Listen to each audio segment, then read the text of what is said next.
வணக்கம் அன்பு மக்களே. இந்த பதில் நாம் பார்க்க இருப்பது கடகராசியில் சுக்கிரன் உதயத்தில் தனுசு மகரம் ஆகிய இந்த 2 ராசிகளின் சாதக பாதக பலன்கள் பற்றி பார்ப்போம். சுக்கிரன் கடகத்தில் உதிப்பதால் பல ராசிகள் தங்களின் பொருள் வசதிகளையும் மேம்படுத்தி வாழ்கிறார்கள். இவர்கள் நீண்ட பயணத்தில் அதிக ஆர்வம் காட்டவும், குடும்பத்தில் கவனம் செலுத்தவும், குடும்ப மகிழ்ச்சி அதிகரிக்கவும் சுக்கிர பகவான் உதவுகிறார். பெண் கிரகமான சுக்கிரன் ஜூலை 11, 2024 அன்று காலை 7:59 நேரத்திற்கு கடகராசியில் உதயமாகிறார். வேறு வார்த்தைகளில் கூறுவதானால் எழுச்சி என்பது மேலும் வளரும் போக்கு அல்லது முன்னேற்றத்தின் நிலை என்று எடுத்துக்கொள்ளலாம். இந்த எழுச்சியில் பொதுவாக ராசி மக்களுக்கு மங்களகரமான மற்றும் அழகான விஷயங்களை அமைத்து அவர்கள் வாழ்வை நலம் பெற வைக்கிறார் சுக்கிர பகவான். கடகத்தில் உள்ள சுக்கிரன் நம்பிக்கை, பச்சாதாபம் மற்றும் விசுவாசம் என்பதை ஜாதகரிடம் ஏற்படுத்துகிறார். கடகத்தில் சுக்கிரன் அதிக உணர்ச்சி மற்றும் படைப்பாற்றலை அளிக்கிறார். கடகராசியில் சுக்கிரன் உதயத்தில் தனுசு மகரம் ஆகிய இந்த 2 ராசிகளின் சாதக பாதக பலன்களை பற்றி பார்ப்போம். தனுசு ராசி மக்களுக்கு சுக்கிரன் 6 மற்றும் 11ஆம் வீட்டிற்கு அதிபதியாகி தற்சமயம் 8ஆம் வீட்டில், அதாவது ஆயுள் ஸ்தானத்தில் உதயமாகிறார். இதன் காரணமாக தனுசு ராசி மக்கள் தாங்கள் எதிர்பாராத ஆதாயங்களையும் கடன் வடிவில் பணப்பலன்களையும் பெறுவதற்குண்டான வாய்ப்புகள் அதிகமாக இருக்கிறது. கடகத்தில் சுக்கிரனின் உயர்வு தனுசு ராசி மக்களின் தொழில் வாழ்க்கையில் தங்கள் வேலையில் கடுமையான அழுத்தம் மற்றும் சக ஊழியர்களுடன் பிரச்சனைகளை சந்திக்க நேரிடும் என்பதை இவர்கள் வெளிப்படுத்தக்கூடிய சூழல் இருக்கிறது. ஆகவே தொழிலும் வேலையிலும் இந்த மக்கள் சற்று தனுசு ராசி மக்கள் கவனமுடன் செயல்பட வேண்டும்.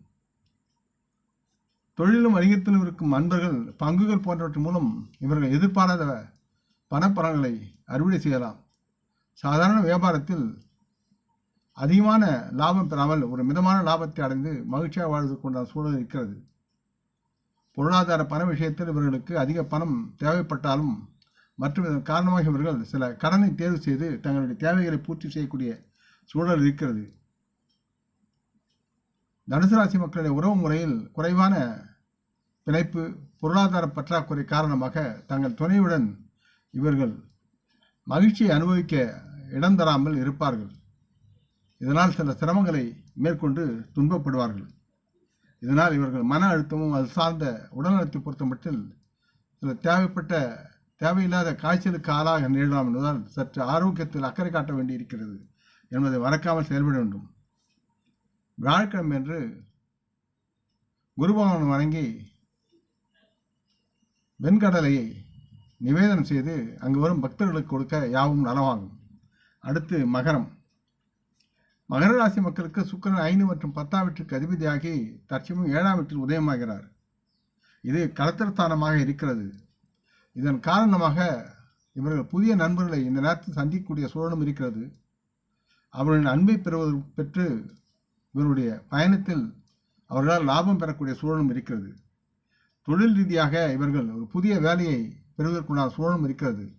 இதனால் உங்களுக்கு மகிழ்ச்சியும் அது சார்ந்த சந்தோஷத்தையும் அளிக்கும் நல்லதொரு லாபத்தை அறுவடை செய்வீர்கள். வணிக முன்னிலையில் புதிய வணிக முறைகள் மூலம் நீங்கள் போதுமான அளவு லாபத்தை ஈட்ட முடியும். இது உங்களுக்கு அதிக லாபகரமான மகிழ்ச்சியையும் பரிவர்த்தனையையும் அளிக்கும். பொருளாதாரத்தின் முன் நீங்கள் நீண்ட பயணத்தின் முன் நல்ல பணத்தை அறுவடை செய்வீர்கள். இதனால் உங்களுக்கு சாதகமான பணத்தை பெற்று அதை சேமிக்கும் நிலையில் நீங்கள் வாழ்வீர்கள். உங்களின் உறவை பொறுத்தவரை சுக்கிரனுடைய தன்மையால், அவருடைய உயர்வால் நல்லதொரு பிணைப்பை குடும்பத்தில் உருவாக்கி துணையுடன் மகிழ்ந்து வாழ்வீர்கள். இதன் காரணமாக நீங்கள் மகிழ்ச்சியையும் சந்தோஷத்தையும் குடும்பத்தில் அனுபவிப்பீர்கள். உறவுகளுடன் கருத்து பரிமாறுதல் நன்மையாக இருக்கும் என்று அறிவுறுத்தப்படுகிறது. தங்களின் ஆரோக்கியத்தை பொறுத்தவரை உங்களின் நல்ல ஆரோக்கியத்தை நீங்கள் வைத்திருப்பதால் நீங்கள் நலமாக மகிழ்ச்சியுடன் வாழ்வதற்கு உண்டான சூழல் இருக்கிறது. எனினும் சனிக்கிழமைகளில் ஏழைகளுக்கு உங்களால் முடிந்தால் தயிர் சாதம் செய்து நிவேதனம் செய்து பக்தர்களுக்கு வழங்குவது மிகவும் நன்மையாக இருக்கும். ஆக இந்த பதிவை கேட்டு லைக் செய்து சப்ஸ்கிரைப் செய்து மற்றவருக்கும் பகிரும் நண்பர்கள் யாவரும் வரமுடன் நலமாக தேக திடகாத்திராயில் ஆரோக்கியத்துடன் சகல விதமான தனதானிய ஆபரண ஐஸ்வரனை பெற்று சர்வ காரிய ஜெயத்துடன் வாழ்வாங்க வாழ வேண்டும் என்று இறைவன் பாதம் பணிகிறேன். நம் குடும்ப மூத்தோரை வணங்குவோம். வணக்கம்.